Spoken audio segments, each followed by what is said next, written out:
notice Class IX English version.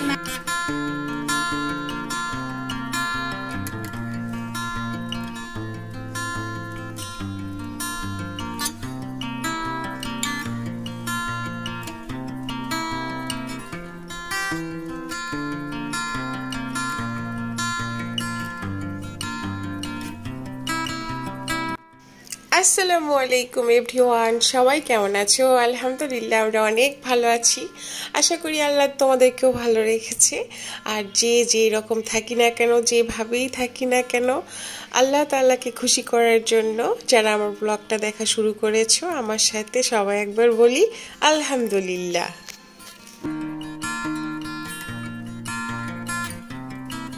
ছোট্ট একটা কথা আলহামদুলিল্লাহ, যেটা বলার জন্য আল্লাহ তাআলাও খুশি হলো আর আমাদেরও নেকি হলো, লাভ কিন্তু দুইজনেরই। তো আসলে আজকে সকালবেলা উঠেই তোমার প্রথমেই আমি চিয়া সিড ভিজিয়ে দিলাম, কেননা এটা আমার বললাম না যে আমার নিত্যদিনের খাবার হয়ে উঠেছে, আর আমি চাচ্ছি যে এটাকে আমি খাওয়ার চেষ্টা করব কন্টিনিউ, কখনো বাদ দিব না। তো চিয়া সিডটা ভিজিয়ে তোমার হচ্ছে যখন আমি খেলার রুমে এসেছি, এসে দেখি যে ছোট ছেলে কালার পেন্সিলগুলো যেগুলো কিনে দেওয়া হয়েছিল সেগুলো ছড়ানো ছিটানো, আর বড় ছেলে সুন্দর করে প্যাকেট করে রেখে দিয়েছে। তো এটা হচ্ছে দুইজনের মধ্যে পার্থক্য। আর রুমটা তো যা বড় অবস্থা। তারপরে হচ্ছে আমার আপু চলে আসছে, কাজের আপাটা।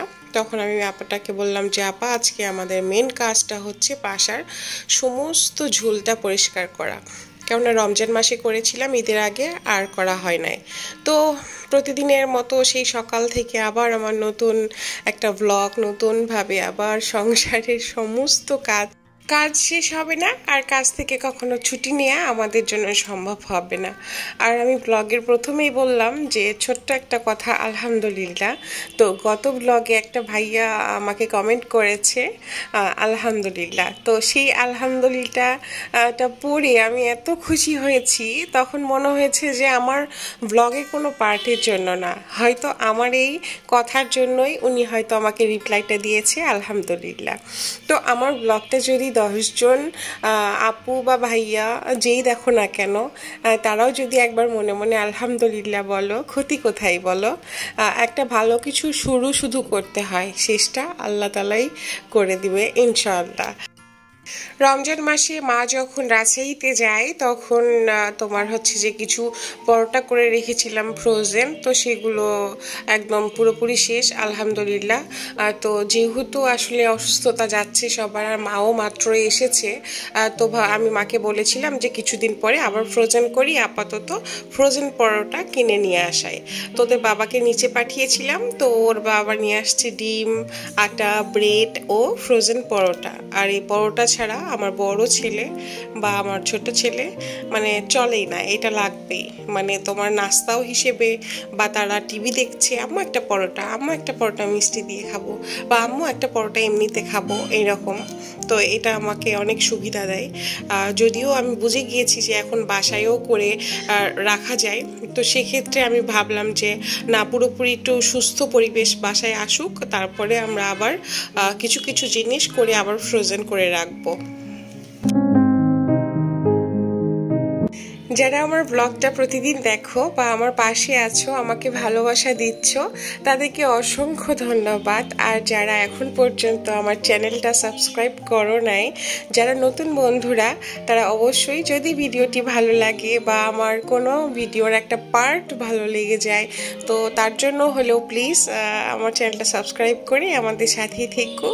আর যদি আরও বেশি ভালো লাগে অবশ্যই তোমার মতামত জানিও আর একটা লাইক দিয়ে দিও। সত্য কথা বলতে তোমাদের এক একটা ভিউ, এক একটা লাইক, এক একটা কমেন্ট, এক একটা সাবস্ক্রাইব আমার জন্য যে কতটা উৎসাহের বিষয় আসলে বলে বোঝানো যাবে না। তো আমি কাজ করতে করতে এবার ডিমগুলো উঠাচ্ছিলাম, আর আমি ডিম কিন্তু কখনো ফ্রিজে রাখি না, কেননা ডিমে অনেক জীবাণু থাকে, এর জন্য আমি বাইরেই রাখি। আজকে সকালেই যখন আমি ঘুম থেকে উঠেছিলাম, নিজেকে অনেক ফ্রি মনে হচ্ছিল। আর কেন ফ্রি মনে হচ্ছিল, আজকে আমার বড় ছেলেরও স্কুলটা অফ ছিল, কেননা তাদের হচ্ছে স্কুলে বড়দের কি জানি একটা তোমার অনুষ্ঠান আছে, তার জন্য তার ক্লাসটা অফ দিয়েছে। আর আজান তো অসুস্থ, যেহেতু হসপিটালে যাব তো ভাবলাম এই কাজটা আমি শেষ দিয়ে যাই, আর এগুলো একদম নইলে ডাইনিংয়েই পড়ে থাকবে।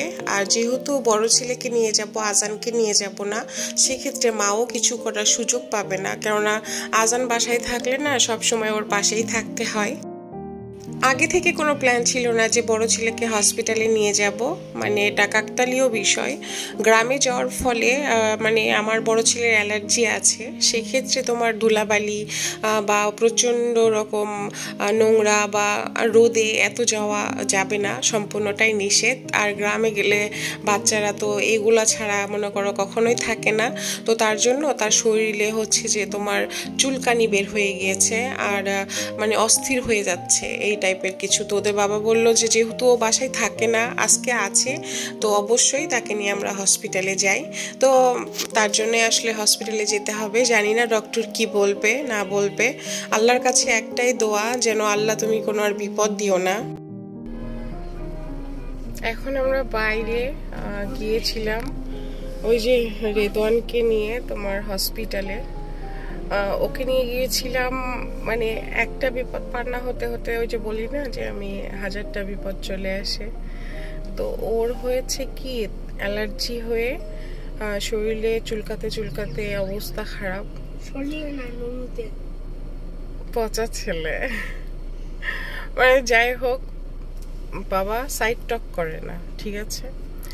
তো ওকে নিয়ে ওর বাবাও আজকে বাসায় ছিল, তো বলল যে আচ্ছা ঠিক আছে তাহলে তুমিও চলো, ওর যেহেতু আজকে স্কুলটা নেই। তো ওকে নিয়ে ডক্টরের কাছে গিয়েছিলাম। আজানকে রেখে আসছি, যদিও আজান আসতে চেয়েছিল, কান্না করছিল। আমি বললাম যে না বাবা, এমনিতেই তোমার শরীরটা এত বেশিও সুস্থ হও নাই, আর তাছাড়া হসপিটালে বাচ্চা না গেলে বেটার। তো এখানে দাঁড়িয়ে দাঁড়িয়ে যে এখন ডাব খাবো, দাঁড়িয়ে দাঁড়িয়ে না বসে বসে। আর ওদের বাবা গিয়েছে কফি আনতে। বললাম যে ডাব খেলেই চলবে। অ্যাকচুয়ালি সকালে উঠে জাস্ট ব্রেকফাস্ট করে আমরা ডক্টরের কাছে গিয়েছিলাম, আমাদের চাটা কিছু খাওয়া হয় নাই, সময়টাই হয়ে ওঠে নাই। পরে হচ্ছে যে এই তো মাত্র ডাব খাচ্ছি, খাবো। আর ওদের বাবা গিয়েছে কফি আনতে, আর ও এখন চিকেন করতেছে, চিকেন খাবে। চিকেন তুমি আপসেট কেন? মানে ও চিকেন খাবে তাই বলে কি পেট থাম, পেট থাম, পচা ছেলে। সো আমাদের ব্লগটা শেষ পর্যন্ত দেখো। কি বলো রেদওয়ান তুমি?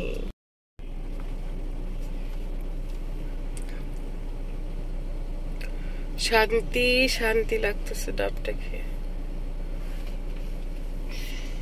পিপাসা লেগেছিল খুব।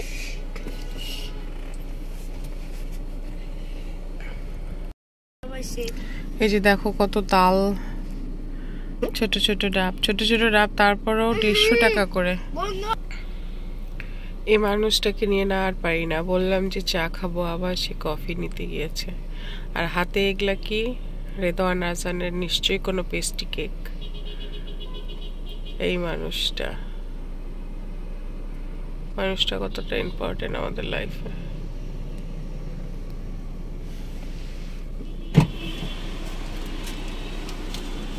Thank you. মানে কফি খাওয়াতেই হবে বউকে। ওইটা ওকে দাও।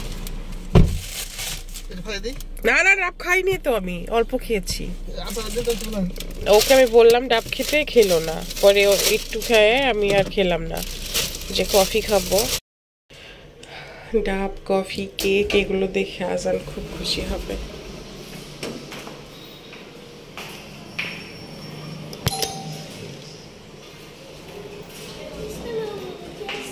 আসসালামু আলাইকুম। আই তুমি নেংটু কেন? তো বাসায় আসার সাথে সাথে আজান বাবা ডাব খাচ্ছিল, আর বড় ছেলের ডক্টর বলেছে যে দেরি হলেও তো আপনার এটা কমে যাবে, টেনশনের কোনো বিষয় নেই। অনেকগুলো ক্রিম দিয়েছে, ওষুধ দিয়েছে, আর বলেছে যেন বাচ্চা বেশি পার্কে না যায়, ধুলাবালি না নাড়ে। কিন্তু বড় ছেলে সোনার মানুষ কোথায়, আসলে বাচ্চাটা আমার সময়ও পায় না।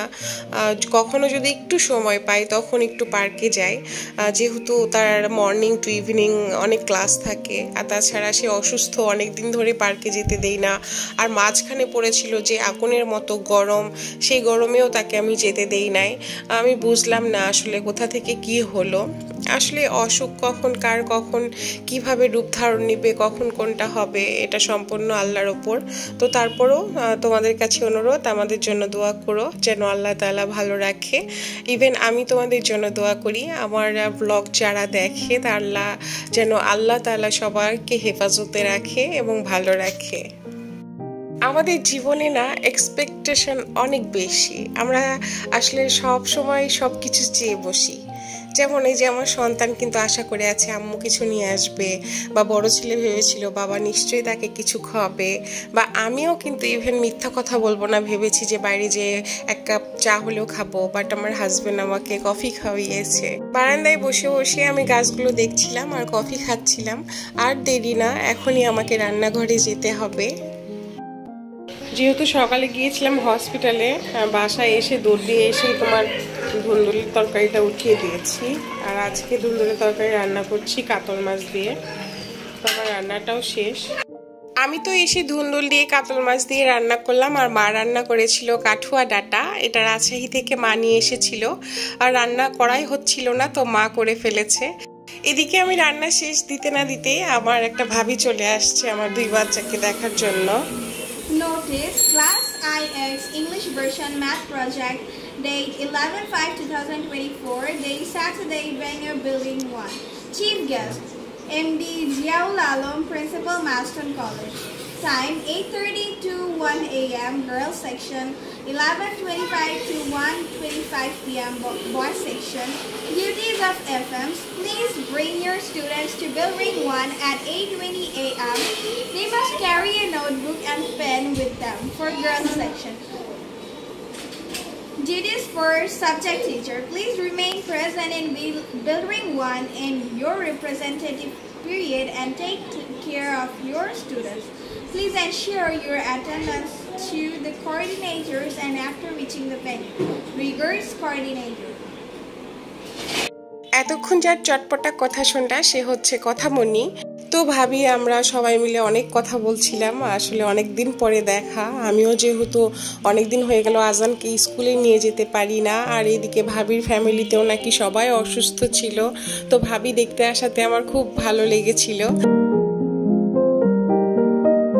এখন হচ্ছে যে সন্ধ্যা 7টা প্রায় বাজে, আর আমি গত ব্লগে দেখেছিলাম যে আমি ভুনা খিচুড়ি রান্না করেছি, তো সেটাই একটু ওভেনে গরম করে নিয়েছি আর বসে পড়েছি যে আমি এখন খাবো। কেননা দুপুরে ভাবিরা আসাতে আর ওই কফি টফি খাওয়াতে না খাবারটা আমি খেয়েছিলাম না।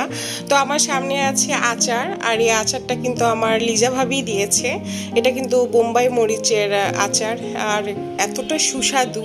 আমি আর আমার দেবর আরেকদিন খেয়েছি, তো আমি এতটা মজা পেয়েছি, তো ভাবলাম যে না আমি এখন খিচুড়ির সঙ্গে এটাকে অনেক মজা করে এনজয় করে খাবো। আর নিয়েছিলাম হচ্ছে ঘি। খিচুড়ি রান্না করলে বা পোলাও বলো বা বিরিয়ানি বলো, তার সঙ্গে না একটু ঘি দিলে আমার খুব ভালো লাগে। আর যেহেতু গরম করেছি এর মধ্যে ঘি দিয়ে খাওয়ার কিন্তু স্বাদটা অন্যরকম হবে। কিছু কথা মনে আসলো, না বললেই না, আসলে আমি তোমাদের সঙ্গে শেয়ার করতে চাই। এটা সবারই বোধগম্য, আসলে কেউ যে জানে না তা কিন্তু না, কিন্তু আমরা ভাবি না আসলে। আর ভাবতে গেলে হয়তো আমার সঙ্গে তোমার মত মিলে যাবে। কথাটা হচ্ছে যে একটা মা বাবার ক্ষেত্রে সন্তান যতটা জরুরি, সন্তানের ক্ষেত্রে কিন্তু মা বাবাও ততটা জরুরি। আর তাছাড়া একটা মায়ের জীবনে যদি সন্তান না আসে, সে মায়ের জীবনে আসলে কোনো সুখ থাকে না। কেননা একটা নারীর বিয়ে হলো, পরে সন্তান হলো না, সে কিন্তু সুখী না।